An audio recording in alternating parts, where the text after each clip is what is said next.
Hello guys, मैं राम मनोज मिश्रा आप सभी का स्वागत करता हूं अपनी इस नई वीडियो में। आज की इस वीडियो में हम लोग बात करने वाले हैं रीमार्केटिंग ऑडियंस के बारे में कि रीमार्केटिंग ऑडियंस किस तरीके से हमारी हेल्प कर सकती है, किस तरीके से बनाई जाती है और किस तरीके से एक्चुअली में इस्तेमाल होती है। इन सारे कंप्लीट टॉपिक्स को हम लोग कवर करने वाले हैं आज की वीडियो में। अगर आपके जितने भी डाउट्स हैं रीमार्केटिंग ऑडियंस के रिगार्डिंग, सब कुछ हम लोग कवर करने वाले हैं इस वीडियो के अंदर। तो इस वीडियो को एंड तक देखिएगा और अगर आपकी कोई क्वेरीज होगी तो आप मेरे को कमेंट करके जरूर बताइएगा। चलिए दोस्तों, फिर वेट किस बात का, शुरू करते हैं अपनी ये वीडियो।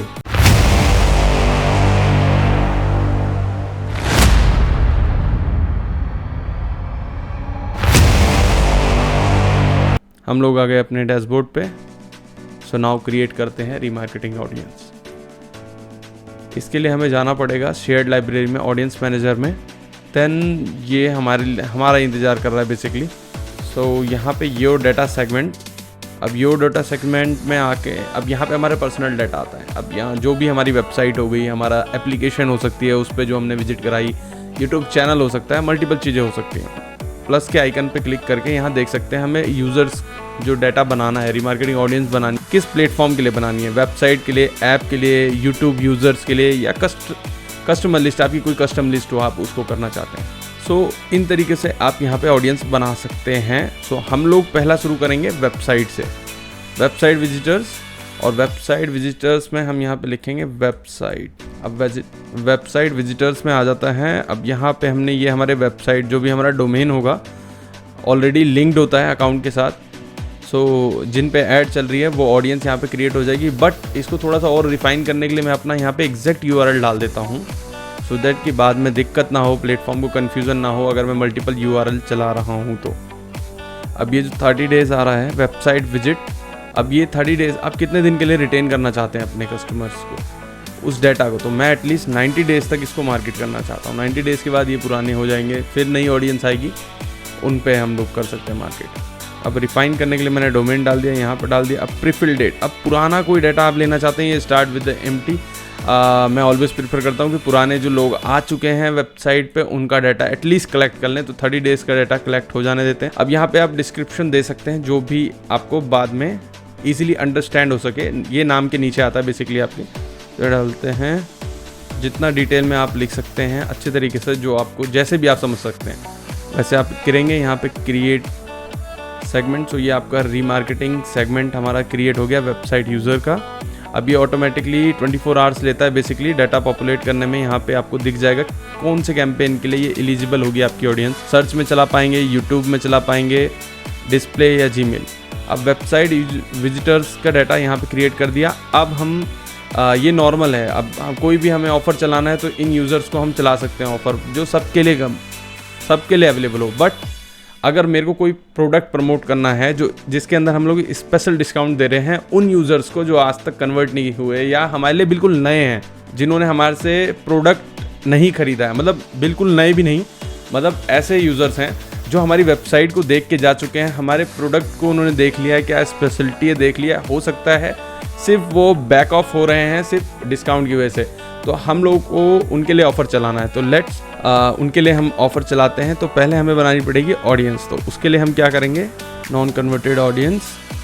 अब रिफाइन करने के लिए क्या करूँगा कि यहाँ पे जो हमारी वेबसाइट पे आए हैं, अब मैं अपना मेन डोमेन डालूँगा।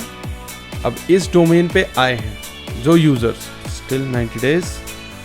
अब इसमें क्या हुआ कि हमने ये वेबसाइट, अब ये यूज़र्स हमारी वेबसाइट पे आए हैं, मतलब मेन यूआरएल है।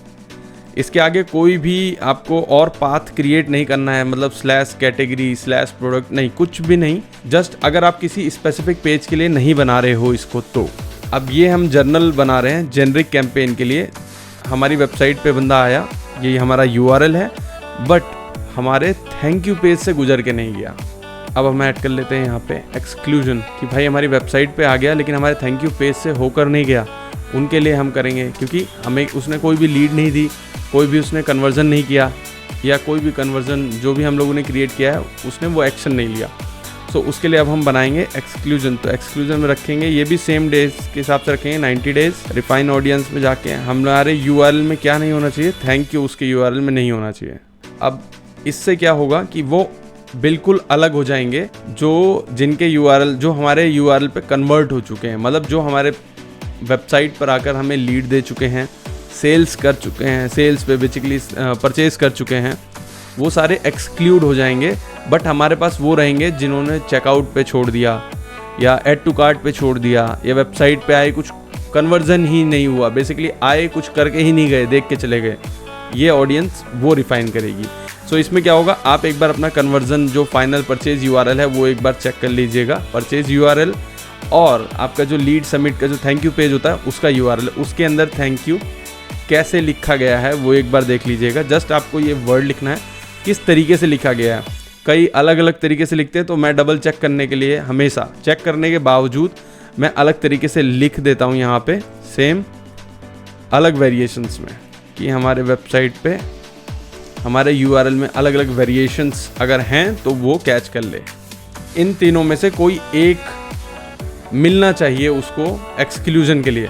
हमारे यूआरएल में थैंक यू पेज जो फाइनल पेज है जहाँ पे सबमिट जब कर देता है बंदा या परचेस कर लेता है, उस यूआरएल में अगर थैंक यू लिखा है इस तरीके से तो भी वो इस बकेट में नहीं आएगा, इस तरीके से थैंक यू लिखा होगा तो भी नहीं आएगा, और सिर्फ थैंक्स लिखा होगा यूआरएल में तो भी नहीं आएगा। तो हम एक तरह से बिल्कुल सेफ हो गए। बट आप डबल चेक कीजिए, यूआरएल में देखिए क्या है क्या नहीं है, उसके बाद आप इसका इस्तेमाल कीजिए, यहाँ पे पुट कीजिए वैल्यू। दिस इज़ फॉर कि जिसको नहीं पता है ऑन एन एवरेज यही टर्म्स यूज़ होती हैं, बट मैं फिर भी कहता हूँ ये मेरी सलाह नहीं है कि आप बिना देखे इसमें डालें। सो उसके बाद अब नीचे आते हैं प्रीफिल्ड ऑडियंस। ऑलवेज प्रीफर करता हूँ कि मिल जाए 30 डेज बैक की। नीचे हम डाल देते हैं, ये हमने डिस्क्रिप्शन ऐड कर दिया है जो कि हमें पता चल जाएगा बाहर से कौन सी ऑडियंस है। सो यहाँ पे अब हम इस सेगमेंट को क्रिएट करने जा रहे हैं, ये हमने क्रिएट कर दिया। अब इसमें क्या होगा कि हम इस पर्टिकुलर ऑडियंस जो ये नॉन कन्वर्टेड ऑडियंस है, हम इसके लिए स्पेशल ऑफर चला सकते हैं। अभी ये पॉपुलेट होगा, 24 आवर्स लेता है, तो इसको दें 24 आवर्स। उसके बाद इसके अंदर ये पूरा डाटा पॉपुलेट होगा, सब सारी चीज़ें क्रिएट होंगी और इसके बेसिस पे आप इस पे रीमार्केटिंग ऑफर्स प्रमोशंस चला सकते हैं। Thanks for watching this complete video. So हमने इस वीडियो में आपको ऑलमोस्ट सारी चीज़ें बता दी हैं रीमार्केटिंग ऑडियंस के बारे में, कैसे बनाई जाती हैं, कैसे कैसे होती हैं। अगर आपको ये वीडियो अच्छी लगी हो तो इस वीडियो को लाइक करना ना भूलें, और अगर आपके किसी भी दोस्त को या आपके किसी भी और कलीग को इस वीडियो की ज़रूरत है तो उसको शेयर करना ना भूलें। आपके कोई क्वेश्चंस हैं हमारे कमेंट बॉक्स में कमेंट करके बताइए, आंसर जरूर मिलेगा।